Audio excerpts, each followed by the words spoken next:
हाँ जी IGNOU students, welcome to the another lecture of BMTC 134 जिसके अंदर आज हम पार्ट 3 डिस्कस करने वाले हैं। इससे पहले हमने पार्ट 2 और पार्ट 1 कर रखा है जिसका लिंक आपको डिस्क्रिप्शन में मिल जाएगा।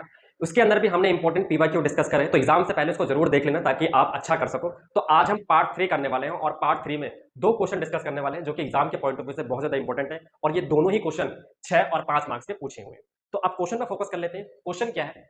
फाइंड द ऑल सब group of Z42 and give a सब ग्रुप डायग्राम। हमें Z42 का सब ग्रुप बताना है और उसका डायग्राम भी बनाना है। ये क्वेश्चन 2025 में 6 मार्क्स का पूछा गया है और सेम ही क्वेश्चन 2025 में आ रखा है जिसके अंदर हमें Z42 की जगह पर Z20 का डायग्राम और सब ग्रुप बनाने हैं। अब इसको करने का क्या पैटर्न होता है, क्वेश्चन इतना ज्यादा इजी है तो वो देख लिए। करना क्या है, हमें सबसे पहले डिवीजन लिखना है। जैसे 42 की बात कर रहे हैं तो पहले 42 का डिवीजन लिखेंगे, यानी कि 42 डिवाइड होता है 1 2 3 6 7 14 21 एंड 42। ठीक है, अगर यही क्वेश्चन 20 का होगा तो हम कैसे करेंगे? Z20 इसका मतलब है 20 के डिवीजन लिखेंगे, यानी 1 2 4 5 10 एंड 20। ठीक है, तो अब क्या करना है, डिवीजन लिखने के बाद डिवीजन को हम ऑर्डर बोलते हैं, यानी कि ये सारे ऑर्डर हैं। अब हमें इसी सब ऑर्डर का जनरेटर पता करना है कि जनरेटर कैसे निकालेंगे।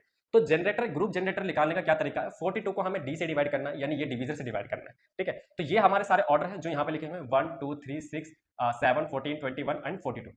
ठीक है, और हमें क्या करना है, जनरेटर निकालने के लिए क्या करना है, 42 को बाय वन इन सबों से डिवाइड करना है, जो कि ये वैल्यू आएगी। इसका मतलब है एक ऑर्डर का जो जनरेटर होगा वो 42 होगा, दो ऑर्डर का जो जनरेटर होगा वो 21 होगा, थ्री ऑर्डर का जो जनरेटर होगा वो 14 होगा, या फिर ऐसे बोल सकते हो 14 जनरेटर का ऑर्डर 3 होगा, 21 जनरेटर का ऑर्डर 2 होगा। इस तरीके से हम सारा निकालते हैं। ठीक है, एंड लास्ट में 42 जो ऑर्डर है उसका जनरेटर कितना होगा, 1 होगा। अब हमें इसके एलिमेंट पता करने हैं, तो एलिमेंट पता करने का क्या तरीका होता है, हमें इनके मल्टीपल लिखने हैं कितनी बार तक, इतने टाइम्स तक। ठीक है, यानी कि इनका मल्टीपल लिखना है इतने टाइम तक। लेकिन एक ट्विस्ट की बात है, पहला एलिमेंट जो होगा ऑर्डर में, जो पहला एलिमेंट होगा वो हमेशा 0 होगा। अब 0 कहने का मतलब क्या है, हमें इतनी बार मल्टीपल तो लिखने हैं लेकिन इससे कम। क्यों? क्योंकि पहला नंबर कितना हो गया, 0 में।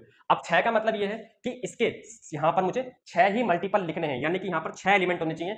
ऑल द वे जो मल्टीपल होगा वो कितना हो जाएगा, 5 हो जाएगा। जैसे 42 का मुझे 1 मल्टीपल लिखना है, 42 नहीं लिख सकता क्योंकि पहला नंबर हमेशा 0 होगा। ठीक है, अब 21 के मुझे 2 मल्टीपल लिखने हैं लेकिन पहला एलिमेंट तो 0 होगा, तो इसका मतलब है यहाँ पर 21 आएगा। और ये ऑलरेडी काउंट करोगे तो 2 एलिमेंट हो गए, यानी कि 2 ऑर्डर हो गया। इसका मतलब ये है यहाँ पर जो भी वैल्यूज लिखी है ऑर्डर में उससे एक कम हमें मल्टीपल निकाल देना है। जैसे यहाँ पे लिखा है 14 जनरेटर का मुझे 3 मल्टीपल निकालना है, इसका मतलब पहला नंबर 0 हो जाएगा तो यहाँ पर 14 आएगा और यहाँ पर 28 हो जाएगा। यानी कि अल्टीमेटली मैंने इससे एक कम मल्टीपल निकाला, यानी 2 बार तक निकाला, लेकिन अल्टीमेटली जो ऑर्डर हो गया वो कितना हो गया, 3 हो गया, क्योंकि पहला एलिमेंट क्या है, 0 है।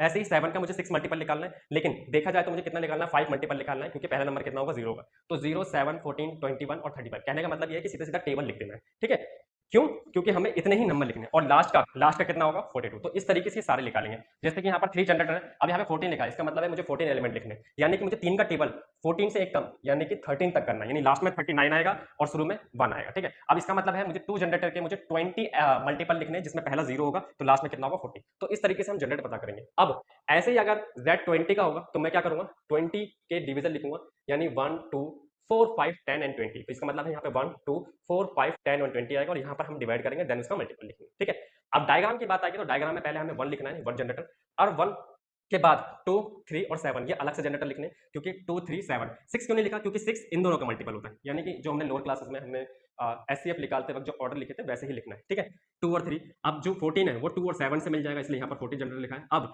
21 क्या बनेगा, क्योंकि 14 के बाद 21 है वो 7 और 3 से बना हुआ है, और उसके बाद 42 जो है वो कितना 21 और 2 से, क्योंकि 21 को 2 से मल्टीप्लाई करेंगे 42 आ जाएगा। तो इस तरीके से हम डायग्राम इसका सेट करते हैं। तो आई होप आपको चीजें क्लियर हुई होंगी और Z20 का आप अपने से ट्राई कर सकते हो, जो कि पीवाईक्यू से इंपॉर्टेंट क्वेश्चन है। ठीक है, अगर आपको वीडियो पसंद आई हो और सबको समझ में आया हो अच्छे से तो इसको शेयर करो, लाइक करो, और चैनल पर नए हो तो चैनल को सब्सक्राइब करो। मेक श्योर कि आपके जो नंबर है वो अच्छे आए, इसलिए इतनी प्रैक्टिस करो और ज्यादा से ज्यादा शेयर करो। ठीक है, मिलते हैं फिर नेक्स्ट वीडियो में। Till then take care.